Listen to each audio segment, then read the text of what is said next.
Welcome back to the Merry Belated Christmas motion graphic. If you haven't seen the first video, I recommend checking that out first, where we added everything into our scene. We have gradients, texts, images from downloads, and then how to create your own custom shapes. In this video, we're going to actually animate those things to make a nifty little motion graphic scene for any sort of occasion. It doesn't have to be Christmas, it could be Valentine's Day, it could be Easter, it could be birthday, but just kind of like an animated e-card or video project that you can then send it to someone and wish them a Merry Christmas, add to your video projects, whatever the case may be. So let's get started on the animation. But before we jump into the animation, let's tidy up our scene a bit here. We're going to take these two handles and then Shift S to snap them to the timeline cursor, which is now on frame 1. And that stretches these two out to the beginning because I want this to be what you see at the very start. And then our text is magically revealed. And then I want the other images to come in and be animated. And we're going to start with the tree. So I'm just going to move the star and the sparkle out of the way and hide them so that they don't interfere with our process here. So to move our timeline cursor more quickly in the sequence editor, we can use hotkeys. And to snap to the ends of the strips, we can just press page up or page down. So I can press page down to go to the beginning of our tree strips. So our timeline cursor is currently showing the seconds, but we can also change this to make it easier to see our frames by coming to View and then unchecking Show Seconds. And the shortcut for that is Control T, and you can toggle back and forth. And then I'm just going to take the end handles and move all of these out past it so we have some more area to work with. So with our tree strips, we want to start setting keyframes. But the way the tree looks now is how we want it to end up. That is the destination. So we don't want to put the keyframe for this position on the start of the strip. So we're currently on frame 79, and I think I want this animation to last 15 frames. So I'm going to come down here to this box, click in here and type plus 15. So frame 94 is where we want the tree to be fully in view as we see it now. So we can add all of our keyframes to frame 94 in our current position. So I'm just going to select the strips one by one, starting from the top, and setting a keyframe on the Y position by clicking this button over here.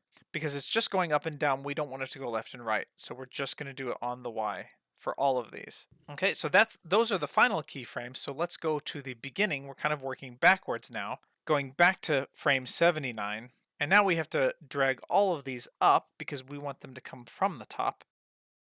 And then I'm actually going to start setting the keyframes now. So as I drag them, I'll set the keyframe, dragging all of them up and setting those keyframes. And to make this easier for us to read, I'm going to rename all of our strips. So the color is our trunk, and the top one is tree top, the middle is tree mid, the bottom is tree bottom.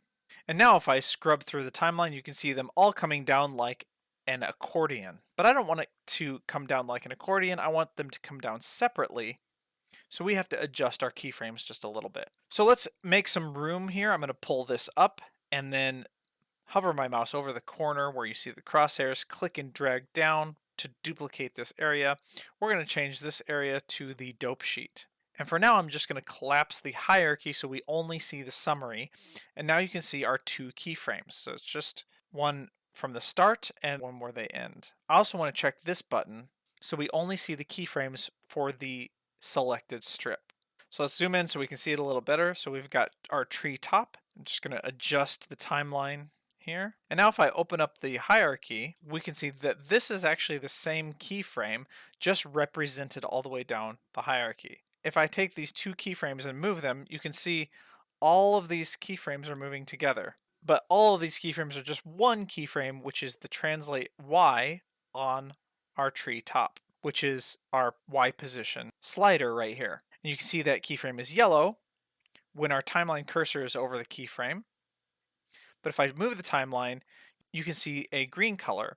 And the green represents there is a keyframe that exists on our position Y, but it doesn't exist on the current frame of 82. But it is an indicator that there is still at least one keyframe that is on this slider. So if I drag my timeline cursor all the way to frame 94, you can see it turns yellow again because we are on a keyframe. So to adjust our keyframes for each of these, we're basically going to look at the bottom keyframe where we see it say translate Y, tree mid. And you can see if we select different ones, you can see it's tree bottom, trunk. So this is how we're going to select and move our keyframes to adjust them in the way that we want. So I want the trunk to come in first, so let's select the trunk, and I'm going to move the last keyframe over. Make sure first we have everything deselected by clicking anywhere, then both of the keyframes are white. Then we can select the keyframe on 94 and pull that over to the left. I'm going to put it on 85. And so if we scrub through our timeline, we can now see the trunk is flying in first. Now you can still see this straggling keyframe over here, and that is because this is our scene action, which represents all of the other keyframes in our scene. So we can basically ignore that. You can see for the trunk that we have selected, if we collapse the summary, there is no keyframe over on that frame. It only exists on that scene action because, again, it's part of our scene. Okay, so next let's do the tree bottom, and we're going to bring that one over just after the trunk. And the tree mid, we're going to bring that just after the bottom, and the tree top can stay where it is. And I think I made a mistake here. I think I moved the beginning of these, which I didn't want to do. So I'm actually just going to box select all 4 of these, and now you can see all 4 of them down in our dope sheet. And I don't want to select all of them. I want to make sure I'm only selecting one of them at a time, and I'm just going to bring all of the start ones back to frame 79. Okay, so they should all start just like that. So there we go. This is almost what we want, but they're still starting too close to each other. So we can do a couple of things.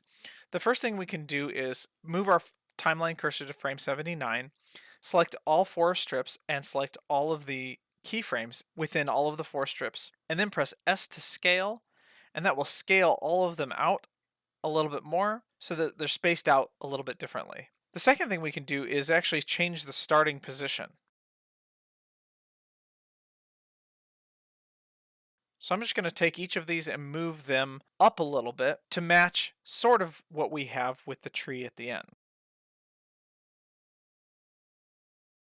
And now when I scrub through the timeline, you can see them all coming in piece by piece, falling together like building blocks, which is exactly what I'm going for. So because we have a whole lot going on in our scene and Blender is pretty choppy at 100%, we can actually hover our mouse over the preview area, press N on the keyboard to open up our properties for the preview, go to the View tab, and change the proxy render size to 25%. Even though we're not currently using proxies, I'm going to check Use Proxies so that we are, and in fact, we might automatically be using proxies if Blender is creating them automatically, which it does by default. Either way, this is going to show us a lot smoother of animation, albeit very pixelated because of the small render size. So let's zoom out and go to the beginning, and now let's press play, and now we can see all of our animation in real time. So we can see our text reveal, and we can see the tree being animated into position over on the side there. And now right here, where everything stops, the last keyframe, which is on 110, we can select all of these here and then cut by pressing K. And then with just these selected, we can select everything here and press X and delete the keyframes. And don't worry, we're just getting the keyframes deleted on the duplicates, which when you cut, you actually create a duplicate of these. But if we select these again, you can see that all of the same keyframes are still there. But the animation ends here, so we don't want any animation information on these. So they go down like this, boom, and then they stay like that. Perfect. So there you go. That is how you do keyframe animation for your custom shapes that you've made into a little motion graphic. So now let's animate our other graphics, starting with the star. Okay, so let's change this back to 100%. We are now going to bring in our star. Let's grab it from over here and bring it over. And I'm going to bring this over here to frame 60 right after the Merry Christmas is revealed. And to clean this up a little bit, I'm going to select all of the tree strips, Control G, and make them into a meta strip. We'll call this tree, and we can bring this down. So what we're going to do is make this star spin. So we don't want to spin this too fast. So we need to see what kind of length we need the star to be in order to make a full 360-degree rotation. So to see the length of the strip, we can do this in a couple different ways.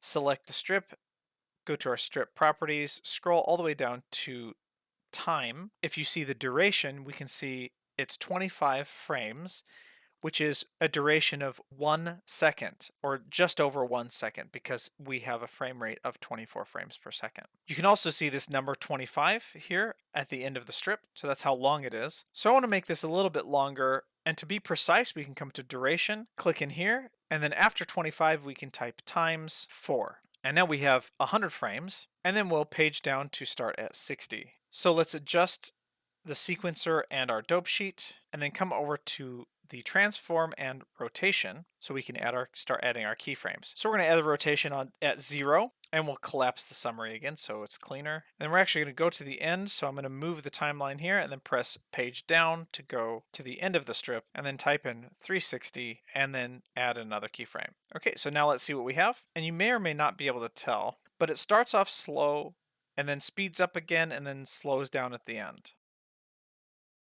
And if we change this back to 25%, you can see in real time, this animation isn't quite linear. So in order to solve this, let's bring up the dope sheet here and change this to the graph editor. If we hover over it, press home, we can now see both of our keyframes in this S-shaped curve. So it starts off slow, and then it speeds up, and then it slows down at the end. We can change this by pressing A to make sure both of the keyframes are selected. Press T on the keyboard, and then choose linear. And now you can see we have a straight line from frame 60 to 160, which means that our animation is going to be constant speed throughout the whole thing. And if we go back to the dope sheet, we can see that we now have this green line between the two keyframes. This is just representing that linear motion instead of the S-curve Bezier motion. We can also change it from the dope sheet by pressing T, same thing, and choosing Bezier, which is our S-curve. So that's how we can see the difference in the dope sheet. So changing it back T to linear, and that's good here. Let's pull this back down, and this is what we have. And that's actually not too bad of a speed. I like that here. But you may or may not notice that the star is actually spinning not directly in the center. It's kind of off kilter. And let's go ahead and hide the tree here so it's out of our way. So if we turn our overlays back on and select our star, you can see that the reason this is because the way I save the image, the origin isn't directly into the star. That's why it looks like it's spinning off kilter. The actual image itself, the container, is spinning directly in the center. It's just that the way that I rendered the image is off. But we don't have to re-render the image. This is actually a very easy fix. If we come over to the transform, we can just move our origin into the center of the star. So if I click and drag these sliders for the X and the Y origin spots, I can move it. If I press and hold shift, it will make it go slower, so it's a little bit more accurate. But just move these so that it's directly in the center of the star. And now, voila, you have the star spinning directly in its own center instead of off kilter. Perfect, so now we've got it spinning, but I want to add in a little bit more flair, and I want to have it pop in. Now the easiest way to do this is to put it into, can you guess, a meta strip. So we're going to put this into a meta strip. I'm going to title it Meta Star.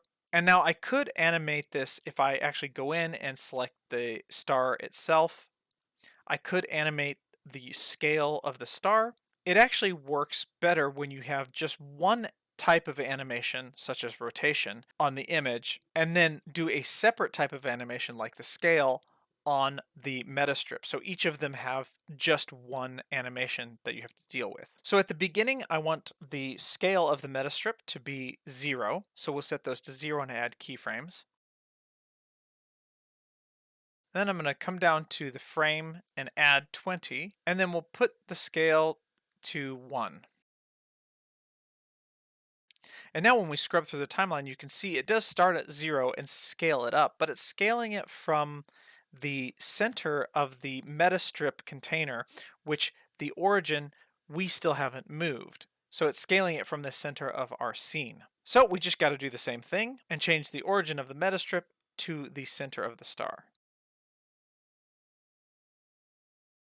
And now when we scrub through, you can see that the star is invisible, and then it grows out as if it's popping out into existence. And just a tip, when you are messing with the origins of any image or text or anything, make sure you are in 100% proxy render size, because if you are in anything else, it's going to appear that the origin is off. So you don't want to actually adjust anything that you need to be really accurate in a lower proxy render size. You always want to make sure you're at 100%. And so you can see the difference. It looks like it's off, but it really isn't. It's just a bug with the VSE. I don't know why, but just be mindful of that. So now we have it popping into our scene, but we want to make it have a little bit more pizzazz. And we can do this by going to the graph editor and then selecting both of our keyframes and pressing T again to bring up our options. And over at the end, we have some dynamic effects. So back will bring it in kind of past the keyframe, and in this case it's the scale, so it's going to scale it bigger and then bring it back down to the original scale. But I don't like that so much, so let's go to the next one, which is bounce. So then it adds this little bounce to the curve, so it kind of bounces in. You can see this like flickers a little bit. And then the last one is called elastic, and this is the one we're going to use. So it just kind of gives it a little bit more pizzazz as it's popping in, but it's a little too fast, so let's grab the last keyframe, pull that out a little bit. We'll go to frame 80.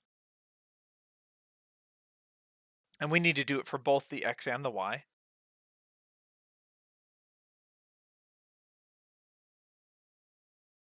And actually, we're going to do a little bit more. Let's go to the dope sheet so it's easier here. And we'll pull it to frame 90. Perfect, perfect. Yeah, I like that speed there. So let's see what we have. Yes, that looks like a nice poppy pizzazz star coming out there. So I'm going to go back to 100%. I'm going to duplicate this one up and bring it over here. Go to frame 90 where the keyframe is. And I'm going to change the scale to a 0.7 because I don't want it to be as big as the other one. So now when it pops in, it's going to be a little bit smaller. And I also don't want it to spin at the same speed. I want to make it a little bit slower. So all I have to do is come into the meta strip, select the image, and then come to the last keyframe. Make sure you're only selecting the last keyframe and click and dragging that and pulling that out. I'm going to pull it to 260, even though it's past our frame range. And now let's bring this back down to 25% and see what we have. And you can see they both pop in, but the smaller star spins a little bit slower, which is what I want. So I want to duplicate these a couple times, but before I do that, there's something that I want to do that I should have done for the first star. I want to make sure that they continually spin and that they don't stop at a certain point. And so you can see if I take these two handles at the end and move them out, the stars just stop spinning at a certain point. So if we go inside the meta strip and select the image, well, we can change this by selecting everything in the dope sheet, then press Shift E, and then choose linear extrapolation. And then we need to extend the image out a little bit. But now, even if we move past the keyframe, it will keep spinning. So if I press Shift E again and go back to constant extrapolation, which is what it was originally, it will just stop past that keyframe.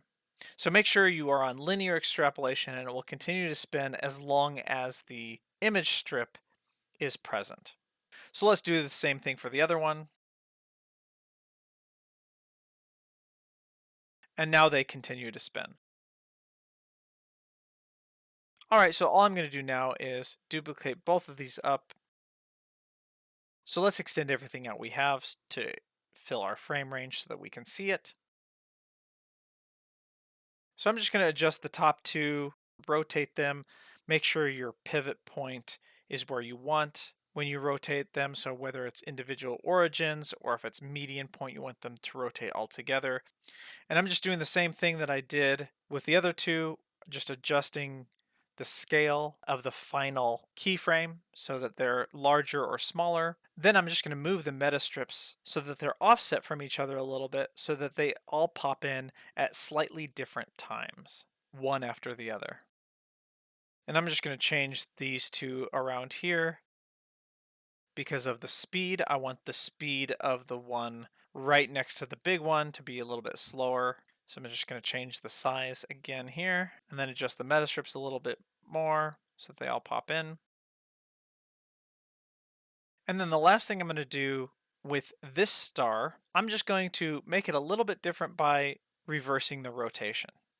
So I'm going to go to the last keyframe where it says 360, and I'm just going to change this to a negative 360, and then replace that keyframe. And now it's just rotating opposite all of the rest of them, which gives it a little bit more of a varied effect. So I'm just going to reposition them a little bit better. And again, make sure you're at 100% when you are placing them so that you get an accurate representation. And there we go. This is what we have. We now have animated stars popping up like magic in our scene.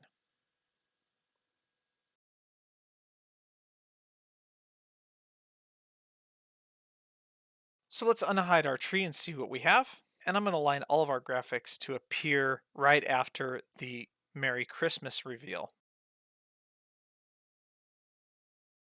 So just moving everything over in place here. Then I'm going to take our stars, put them in a meta strip, and call them meta stars, just to clean it up. Okay, time to animate our sparkle. So let's go grab that. Put it in position. Lengthen a little bit and unhide it. So what we want to do with this one, we're going to make it pulse a little bit, just so like it's just like a little sparkle. It's just pulsing or beaming, and that's really easy. It's not going to do anything fancy. It's just going to do that. So I want to figure out what size we want first. So let's see. I think about there is okay. And then let's look at a position. Let's just start it here. And so I think maybe about 0.075 is a good starting point. And then let's go to the beginning of the strip and add in our keyframes. And then we'll go plus 15 frames and then change our scale to, maybe we'll do 0.1 and then add our keyframes.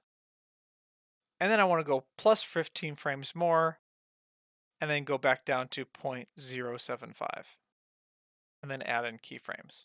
So there we go. If we scrub through, you can see what we're doing. We're just scaling it up and down a little bit. So it just kind of shimmers or sparkles. So we're going to do the same thing that we did before by selecting all of our keyframes, press T and then select linear interpolation, except for that is not what we want because it's going to continue to shrink past that last keyframe and it will shrink into oblivion.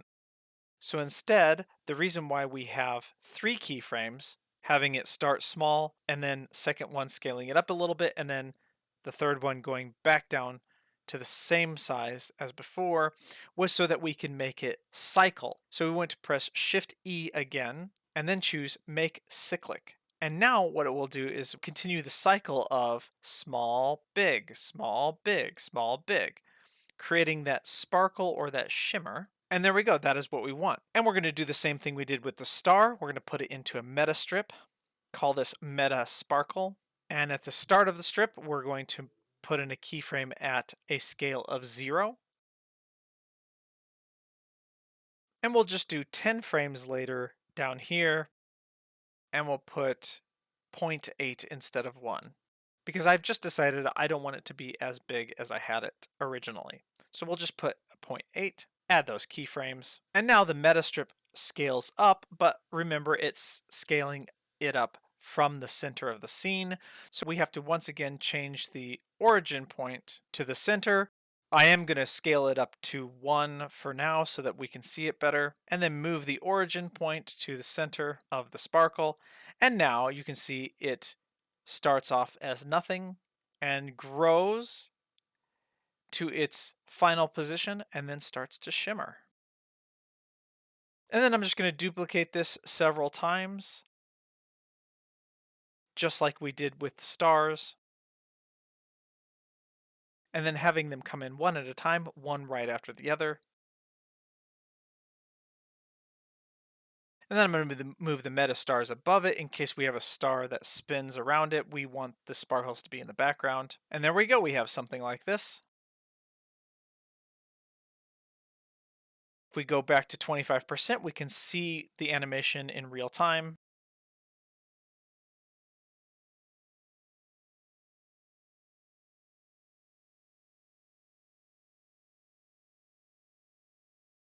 So now I'm going to select all of the end handles to all of our strips, go to the very end of our frame range, and press Shift S to snap those all to the end. But we have a problem with the images. We need to extend all of the images out. So I'm just going to go into each one of these and snap those to the end. I have to do them one at a time for each one of them. A little bit tedious, but it is necessary.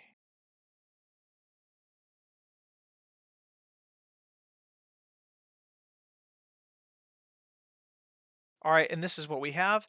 There's a lot going on here already, so if you want to stop here, that's great. But I am going to add one more thing in, and that is a snowy background, kind of off back into the distance. That is just going to top off everything. So to create the snow, I'm going to create a new scene, copying the settings from this one, and we'll say snow. And I'm going to change the resolution to 1920 times 2. And then we have something that looks like this, and then go all the way to the beginning with our timeline, add in an image, and I'm just going to search for something that I downloaded from Pixabay as well, and that's this snowflake image here. But we created a very big resolution because we want to create a whole bunch of these. So first thing I'm going to do is scale it down, and then I'm going to move it to the top, something like this, and scale it a little bit more, and then duplicate that over several times to make a line just like this. Put all of these into a meta strip and then Shift D to duplicate that and pull those down. And you can see this hard line that's caused by the meta strip. This isn't going to do, so we have to go into the meta strip and adjust those snow pieces, pull them down, and you can see the repeated pattern. So I'm also going to go in and move all of them over just a little bit so that they can be fit just like that. So they're not repeating exactly. So I have to go into the other one too and pull that down a little bit, and then come back out and pull them up. Now I can take these two and duplicate them down, and then keep duplicating till we have something like this. I'm just going to adjust them just a little bit here, and it doesn't need to be perfect, but this is what I came up with. So let's go to our rendering workspace, press F12 and wait for it to render. And there we go. We have our really big snowflake image. So I'm going to save it out, make sure it's PNG RGBA for transparency. So I already created a snowfall earlier when I was practicing, so this will be snowfall 2. So now let's go back to our main scene. So the reason we made the snow such a big image is because we can't have it be the same size as our resolution of our main scene and have it falling, because it's just going to be cut off if it moves at all. So let's add it in as an image. And I'm going to select everything, press G and Y and move everything up just a little bit so we have a little bit more room to work with. And so I'm going to bring the snow up just above our background, but below everything else. And I'm just going to scale it up, something like this. And we're going to make it animate. We're going to start here, and then it's going to animate snow down like this. And I'm going to make it a little bit smaller maybe. And we're just going to animate it falling a little bit like this. So let's get our first keyframe. So pull this all the way up to this corner like this. Keyframe on the X and the Y. And let's drag the end handle all the way to the end of our frame range. And then go all the way to the end. Bring this down like this and add the keyframes to this position. And now you can see we have this snowfall going on. But this is not a linear motion. This is our Bezier curve or our S curve. So to fix this, remember, we come to our keyframes, select both of them, press T on the keyboard and choose linear. And now we can see that green line again, which indicates it's a linear motion. And now it's just all falling. So now everything is way too busy, of course. So let's make the snow in the background a lot more subtle. Bring the opacity all the way down to something like that. So now you can kind of just see it softly in the background, which is cool. But I want to do one more thing. We're going to add another mask as a vignette. We don't want the snow containing all of our background. Unless you do, you can keep it like this. But I'm going to go to our masking, create a new mask, call this mask snow, add in a circle, scale it up. I'm going to uncheck the overlay for the mask display and then press F12 so that we can see our scene. And actually, I'm going to go over to where we see all of our graphics and our text. Press F12 again. There we go. This is just going to guide us so we can see where we want the snow. So I'm going to position the mask in the middle of the Merry Christmas and Alt S to scale that feather up. And I'm just going to adjust the feather. And let's see what that looks like here. So over here, Control R. So over here we can go to our modifiers tab, add strip modifier, mask, and then choose our mask snow. And that's what it looks like with what we have.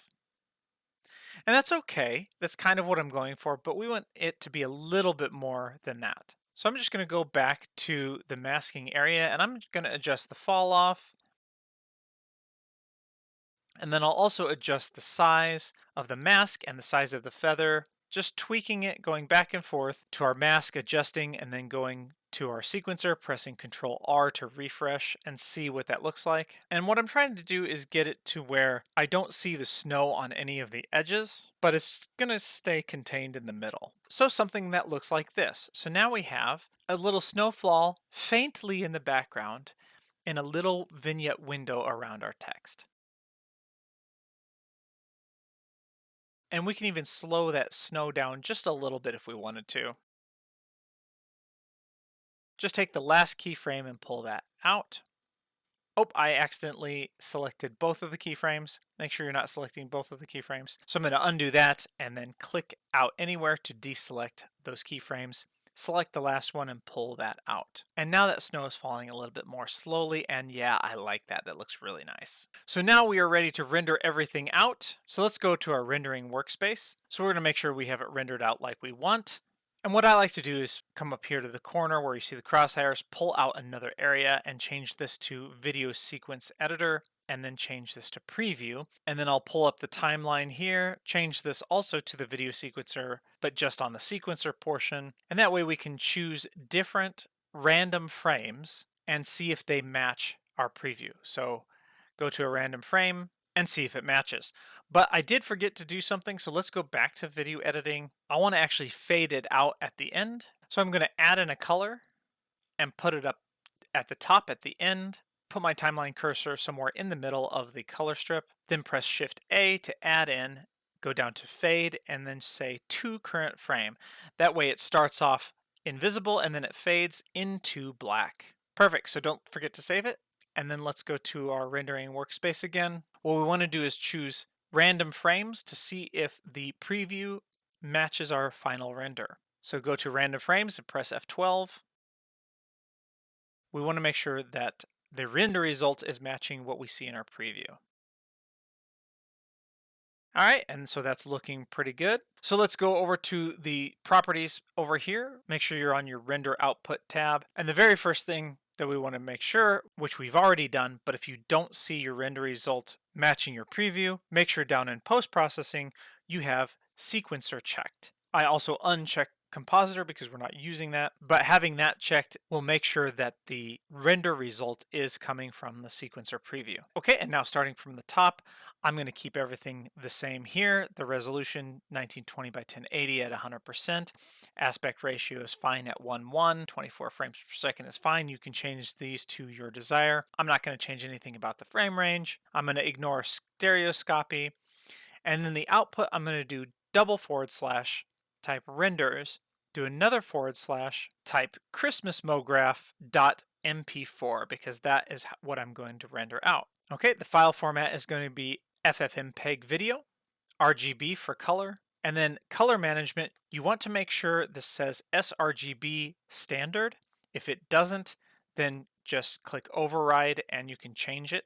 But this is fine here for now. And then under encoding, I have container as MPEG-4, video codec as H.264, output quality, medium quality, encoding speed is good, keyframe interval is 18. These are all just fine for this video. You can adjust these to your own liking and you might want to play around with them to see what the results are. And then down here in the audio codec, we don't actually have any music, and actually let's go ahead and change that. So going back over to our video editing, go to the beginning, Shift A, add in a sound. And then I have an instrumental Hark the Herald Angels Sing. And then I'm going to pull that up. This is our audio strip. We can turn on those waveform displays by coming to the overlays, going down to waveform display and choosing waveforms on.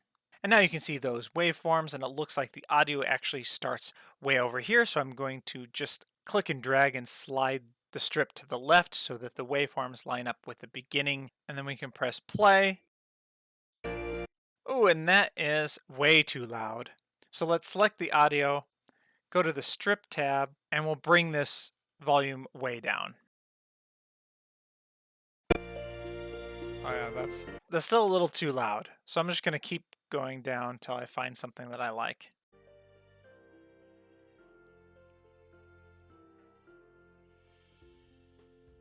So 0.005 is much, much better, just as a soft Christmassy background track. Okay, and so let's go to the end, and then with the audio selected, press K to cut, and then select everything afterwards, and press X to delete. And we can also start fading the music out once it starts fading to black. So let's go to where that starts. So about right here, select our audio, Shift A, select fade, and then this time we're going to say fade from current frame. So then it will start fading out from here.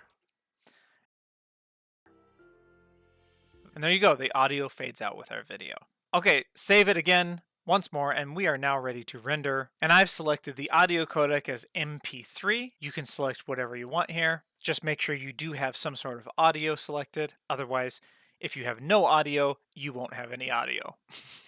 Surprise, surprise. Okay, so we're ready. Come up here to render and choose render animation, or the shortcut key, Control F12. And then you just let Blender do its magic and wait until it's finished. And when it's done, you will have something that looks like this.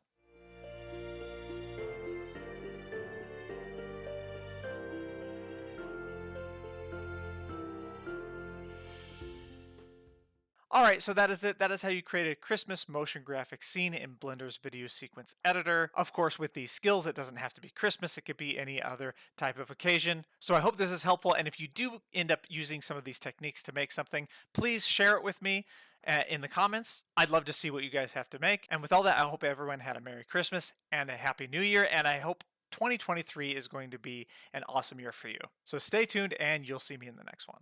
You can find this video and a whole lot more by going to my new website, blenderfrenzy.com, where you can access lots of free and members-only content, including extra tutorials, downloads, assets, blend files, Q&A live streams, and much more. Signing up helps support me, which in turn gives you more Blender content, so head on over to blenderfrenzy.com and become a member today.